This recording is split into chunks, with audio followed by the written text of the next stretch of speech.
সাইয়েদনা মুসা আলাইহিস সালামের চাচাতো ভাই, এর নাম ছিল কারুন। এর যে কত সম্পদ ছিল এ নিজেও জানতো না। এর সম্পদগুলো সিন্ধুকের ভিতরে ঢুকায় রাখতো। আর সিন্ধুকের যে চাবিগুলো আছে, চাবিগুলা কাঁধের মধ্যে নিতে 10 জন লোক লাগতো। তাহলে কি পরিমাণ সম্পদ আছে। এই কারণের বাড়ি ঘর সব আমি দেখে আসছি। ওইটারে মারতে মারতে মারতে মারতে শেষ। এবার দুইটাই কয় ওইটারে মারছি, অনেক ক্ষুধা লাগছে, আয় খাইয়া লই। 20 মাখানো রুটি খেয়ে দুইটাও শেষ। 4টা স্বর্ণের টুকরা স্বর্ণের জায়গায় পড়ে আছে, লাশগুলা পড়ে আছে, নেওয়ার কেউ নাই। হাদিহি মাসাল হায়াতিদ দুনিয়া, এটাই দুনিয়ার জীবনের দৃষ্টান্ত। কোন ছেলে সন্তান বিশ্বনবীর বেঁচে ছিল না, জানেন? আব্দুল্লাহ, কাসেম, ইব্রাহিম, এই 3টা ছেলে আল্লাহ তাআলা বিশ্বনবীকে দান করেছিলেন, কিন্তু ছোট অবস্থায় আল্লাহ তুলে নিলেন। বেঁচে ছিল 4টা মেয়ে, জাইনাব, রুকাইয়া, উম্মে কুলসুম আর ফাতিমা। বিশ্বনবী ফাতেমারে এত ভালোবাসতেন, বিশ্বনবী বলতেন ফাতিমা তু বিদউম মিন্নি, ফাতেমা আমার কলিজার টুকরা। যে ফাতেমারে কষ্ট দেয় সেজন্য আমি বিশ্বনবীরে কষ্ট দেয়, যে ফাতেমার মনের মধ্যে আনন্দ দেয় সেজন্য আমি বিশ্বনবীকে স্বয়ং আনন্দ দেয়। বিশ্বনবী কোনো সফরে বেরোলে, কাজে বের হলে সব শেষে ফাতেমার সাথে দেখা করে বেরোতেন। আবার সফর শেষ করে যখন বাড়িতে ফিরতেন সবার আগে কলিজার টুকরা মেয়ে ফাতেমার সাথে দেখা করতেন। এই ফাতেমা ইন্তেকালের আগে বলে গিয়েছিল যে আমার জানাজার সময় আলী, আমি তো খুব অসুস্থ, মুমূর্ষু, চলে যাব, আমি হয়তো বেশি দিন বাঁচবো না, চলে যাব। আমার জানাজাতে অনেক লোকের জড়ো করো না, অনেক মানুষের মধ্যে অ্যানাউন্সমেন্ট করে হাজার হাজার পুরুষের সামনে আমার লাশটা রেখে জানাজা দিও না। কারণ আমি নবীর মেয়ে, জীবদ্দশায় খুব পর্দা করে চলতাম। আমি মোটা না চিকন, আমি লম্বা না খাটো, আমি সাদা না কালো, কেউ জানে না। সুবহানাল্লাহ পড়েন। এজন্য ওনার ইন্তেকাল হয়েছিল এমন অবস্থায়, ওনার জানাজার সময় লোকজন বেশি আসে নাই। রাত্রিবেলা অল্প কয়েকজন আত্মীয় স্বজন নিয়ে সাইয়েদনা আলী জানাজার ব্যবস্থা করে দাফন করে দিলেন। সুবহানাল্লাহ পড়েন। ইন্তেকালের পরেও কি হবে এই নিয়ে ওনাদের মাথায় টেনশন আছে না নাই? এজন্য নারীরা আপনারা হেজাব অবলম্বন করবেন। মহিলা প্যান্ডেলে আমার যে বোনেরা আছেন, আপনাদের প্রতি আমার সংক্ষিপ্ত নসিহত হচ্ছে, হেজাব আপনার সৌন্দর্যকে বাড়ায়, ঠিক কি না? শুনতেছেন আপনারা? কষ্ট হচ্ছে না তো? কে আসছে? বসেন বসেন, কথা বলা যাবে না। হেজাব আপনার সৌন্দর্য বাড়ায়। হেজাব হচ্ছে নারীর অধিকার, হেজাব হচ্ছে নারীর অহংকার, হেজাব নারীর আভিজাত্যের প্রতীক। চিল্লায় বলেন ঠিক কিনা? যেই জিনিস বেশি দামি ওই জিনিসের প্যাকেট করে রাখা লাগে, তাই না? 1000 টাকার নোট কেউ পকেটের এই পাশে রাখছে, অর্ধেক দেখা যায় অর্ধেক ভিতরে, এরকম কেউ রাখে? রাজাখালীর কোনো পাগলেও রাখবে? রাখবে না। স্বর্ণ, সৌদি আরব থেকে আসার সময় স্বর্ণ আনেন না আপনারা? স্বর্ণের জুয়েলারি, অর্নামেন্টস, এটা কি কেউ যে কোনো জায়গায়, ঘরের যে কোনো জায়গায় ফেলে রাখে? ডায়মন্ডের রিং, আংটি যে কোনো জায়গায় পাওয়া যায় না। এটা ঘরের ভেতরে, একেবারে ভিতরের যে ঘর, ওই ঘরের যে আলমারি, আলমারির ভেতরে যে কোটরা, তার ভেতরে যে বাক্স, ওই বাক্সের ভিতরে সিন্ধুক, ওই সিন্ধুকের ভিতরে তালা মেরে রাখে, ঠিক কিনা? তার মানে যেই জিনিস দামি ওইটার প্যাকেট পরানো লাগে বেশি, ওইটার সিকিউরিটি লাগে বেশি। যেটা সম্মানিত দামি জিনিস, যেটার দাম বেশি, ওইটার প্যাকেটও বেশি। এজন্য নারীদের অনেক সম্মান, অনেক মর্যাদা। সব সম্পদ দুনিয়ার, কিন্তু নারীরা হচ্ছে, নেককার নারী হচ্ছে সবচেয়ে দামি সম্পদ, ঠিক কিনা? এজন্য আমরা আমাদের মা বোনদেরকে যেন ইসলাম শিখাই, তাদেরকে যেন কোরআন শিখাই। আল্লাহ আমার মা বোনদেরকে যারা মহিলা প্যান্ডেলে আসলো, তুমি সাইয়েদাতুনা খাদিজার সাথে হাসর নসিব করো। এবার সবাই মিলে রাজাখালীর আজকের এই প্যান্ডেলের সবাই মিলে আসেন, আল্লাহর নামের 3টা তাকবীর পড়ি, আওয়াজ করে পড়ি। পড়েন লিল্লাহি তাকবীর, লিল্লাহি তাকবীর, লিল্লাহি তাকবীর। আল্লাহ আমাদের তাকবীর গুলাকে কবুল করো। সব সময় তোমার নামের স্লোগান যেন দিতে পারি, তৌফিক দাও। আজকে যে বইটা থেকে কথা শুনবো, বইটার নাম কি বলেন তো? এই কোরআন থেকে কথা শুনলে ভাল লাগে? মানতে মনে চায় নাকি? কিছু কিছু মানেন, কিছু কিছু ছাড়েন। কিছু লোক আছে যেগুলো সহজ লাগে ওগুলো মানে, কঠিন লাগলে মানে না। আছে না নাই? এটা মুমিনের বৈশিষ্ট্য নয়, এটা মুনাফিকের বৈশিষ্ট্য। দুই মুখী আচরণ, এদের মুখ দুইটা, চেহারা দুইটা। এদিকে যায় কয় আমনে ভালো, ওদিকে যায় কয় না আমনে ভালো। আছে না নাই?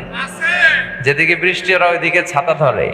যখন যে ক্ষমতায়, যখন যার দাপট, তখন তারে তেল মারে। আছে না নাই? এই স্বভাবগুলো ভালো না। আপনার নৈতিকতা থাকতে হবে, মোরালিটি থাকতে হবে। মুমিনের বৈশিষ্ট্য হচ্ছে মৌমাছির মতো। মৌমাছি চিনেন? মৌমাছির মতো। আর মুনাফিকের বৈশিষ্ট্য হচ্ছে মাছির মতো। মৌমাছি কিন্তু সব জায়গায় বসে না। মৌমাছি যেই ফুলে সুঘ্রাণ আছে ওইখানে যেয়ে বসে, আর মাছি সব জায়গায় বসে। সুঘ্রাণওয়ালা ফুলের উপরে বসে, মিষ্টির উপরে যেয়ে বসে, টয়লেটের জানালা খোলা থাকলে টয়লেটের মাঝখানে যেয়ে বসে। কথা বলেন। তো মুনাফিকের অবস্থা হচ্ছে যে তারা কোন মুখী যে যাবে তারা নিজেরাও জানে না। এরা নেহি এদার নেহি ওদার, তার মিয়ানবে সাদার বাদার। এরা উপরে ফিটফাট, ভিতরে সদরঘাট। আমরা যেন এরকম না হই, আমাদের ভেতরে বাইরে যেন এক থাকে। মুনাফিকদের অবস্থাটা হচ্ছে, আপনাদের কক্সবাজারের এক ছেলে গান শোনায়, মধু হই হই বিষ হাবাইলা, গায় না? মানে বলে যে মধু, আসলে এটা বিষ। তাহলে সে মুমিন না মুনাফিক? আমরা মুমিন হতে চাই, পাক্কা মুমিন। আমাদের যে ইমানের মধ্যে কোনো শিরকের ছিটে ফোঁটা থাকবে, আল্লাহ সব গুনাহ ক্ষমা করে, শুধু শিরকের গুনাহ ছাড়া। আমরা মাথা নত করব একটা সত্তার কাছে, তিনি কে? আমরা চাইবো, হাত পাতবো আর ফরিয়াদ করব একজনের কাছে, তিনি কে? কেউ যেটা পারে না, পারে কে? আমাদের জীবনে যার যত সমস্যা আছে এগুলোর সমাধান দিতে পারে কে? এজন্য আল্লাহ ছাড়া কারো কাছে চাওয়া যাবে? আপনাদের এলাকায় মাজার কেন্দ্রিক ব্যবসা নাই তো? না, আলহামদুলিল্লাহ। অনেক জায়গায় মাজার কেন্দ্রিক ব্যাপক রমরমা ব্যবসা। ওখানে যে মানুষ মানত করে, সেজদা করে, ইমান বিক্রি করে মুশরিক হয়ে ফিরে আসে না? নাই? এজন্য আমরা আল্লাহর কাছে চাইবো। আমরা এমন একটা কিতাব নিয়ে কথা শুনতে বসেছি, এই কিতাবে কোনো ভুল নাই, আছে? কোনো সন্দেহ নাই, আছে? এই কিতাবটা পড়লে এবং মানলে সমাজে শান্তি প্রতিষ্ঠিত হয়। শান্তি দেওয়ার মালিক কে? এই কিতাবটা পড়লে মানুষের মতো মানুষ হওয়া যায়, ঠিক কিনা? আমরা আসলে এই কিতাবটা পড়ি যাতে করে আমরা মানুষের মতো মানুষ হতে পারি। এই কিতাবটা শুরু হয়েছে সূরাতুল ফাতিহা, মানে ভূমিকা সূরা। তার পরের সূরাই হচ্ছে সূরাতুল বাকারা। বাকারা মানে গাভী, বাকারা মানে কি? আর এই কিতাবটা শেষ হয়েছে সূরাতুন নাস দিয়ে। নাস মানে কি? মানুষ। তার মানে গাভী দিয়ে শুরু, মানুষ দিয়ে শেষ। তার মানে পশুত্বের কোনো প্রবৃত্তি যদি থাকে, আল্লাহ বুঝাতে চাইলেন পুরো কিতাবটা যদি পড়ো তাহলে মানুষের মতো মানুষ হয়ে বের হবা। সুবহানাল্লাহ পড়েন। তো এই কিতাব আমাদেরকে মানুষের মতো মানুষ বানায়। মানুষের মতো মানুষ হওয়ার দরকার আছে না নাই? এই পৃথিবীতে মানুষের বড় অভাব, ঠিক কিনা?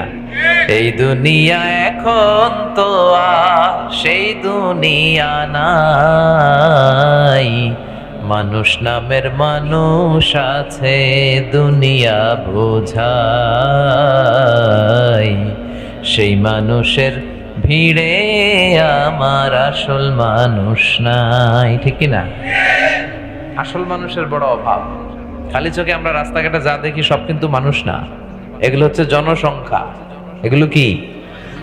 কিন্তু কোরআন এসেছে আমাদেরকে জনসংখ্যা বাড়ানোর জন্য নয়, কোরআন এসেছে আমাদেরকে মানুষের মতো মানুষ বানানোর জন্য। মানুষের মতো মানুষ হওয়াটা কিন্তু অনেক কঠিন আছে, ঠিক কিনা? মুরব্বীরা বলে না তুই মানুষের মতো মানুষ হ, বলে? রাজাখালীতে বলে না মনে হয়? বলে না? বলে। খেয়াল করে দেখেন, গরুর পেট থেকে কিছু বের হলেই ওটার আমরা গরু বলি। ছাগলের পেট থেকে বের হলে ওটা ছাগল হয়ে যায়, মুরগির পেট থেকে বের হলে মুরগি হয়ে যায়। কিন্তু মানুষের পেট থেকে বের হলে ওটা মানুষ হয় না, ওটারে মানুষ বানাইতে হয়, ওটারে মানুষ করতে হয়, সেটাকে মানুষ হতে হয়, ঠিক কিনা?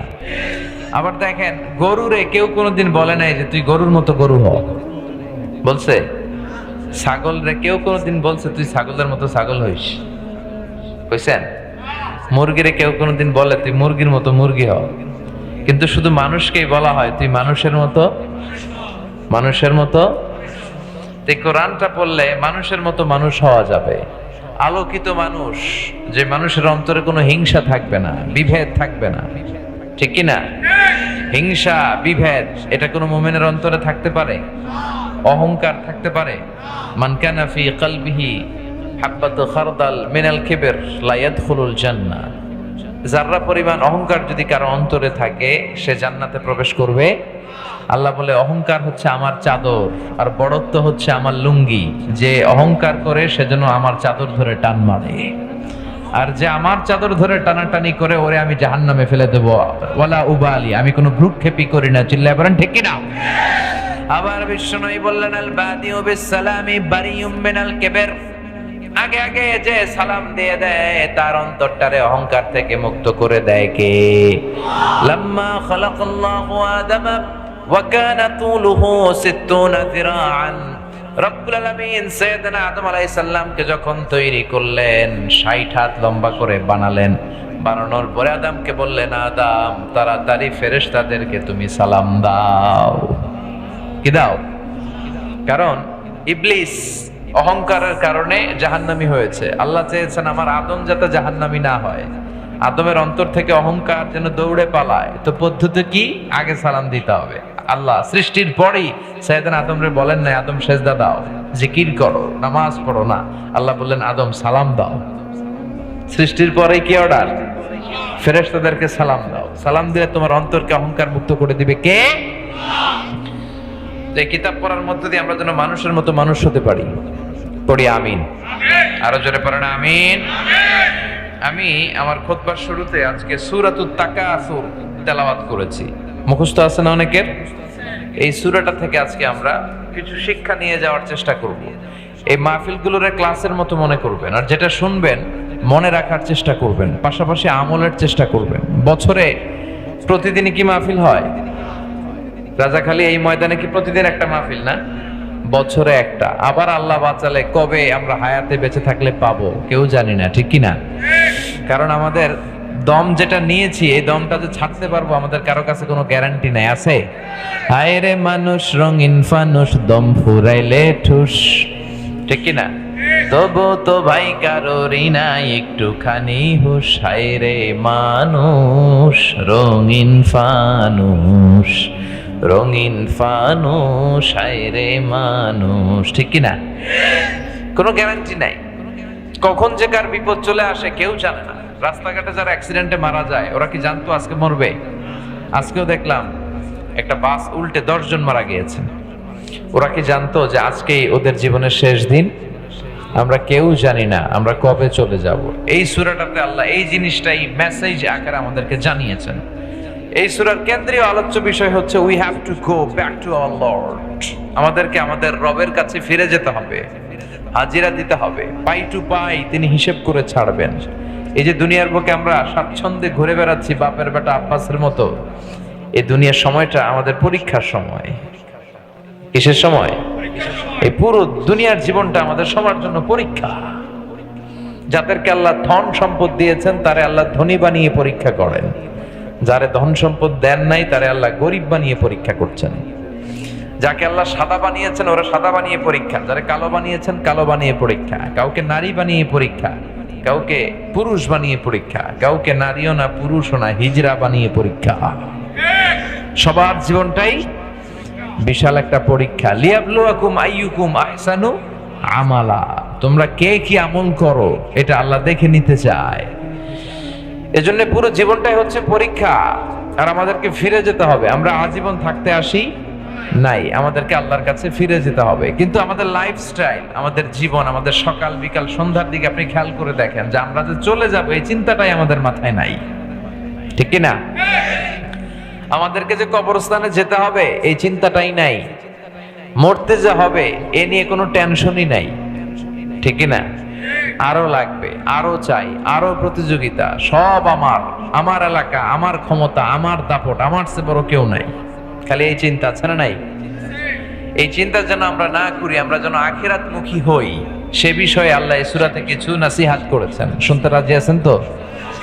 সূরাটার নাম হচ্ছে সূরাতুত তাকাসুর। কি নাম? তাকাসুর মানে বেশি বেশি চাওয়া, অতিরিক্ত চাওয়া, লাগে না তারপরেও চায়, আছে না নাই? কলা খাইতে পারবো 5টা, নিয়ে রাখছে 10টা। কথা বুঝতেছেন? এই টেন্ডেন্সি মানুষের আছে না নাই? এই জন্য রাব্বুল আলামিন বলেন আলহাকুমুত তাকাসুর হাত্তা যুরতুমুল মাকাবির, বেশি বেশি পাওয়ার লোভ তোমাদেরকে একেবারেই গাফেল বানিয়ে দিয়েছে। দুনিয়ার লোভ লালসা কোনোদিন তোমাদের কমবে না। এই লোভ লালসা কোনোদিন থামবে না যতদিন না তোমরা কবরের ভিতরে ঢুকো, ঠিক কি না? একদিন মাটির ভেতরে হবে ঘর রে মন আমার।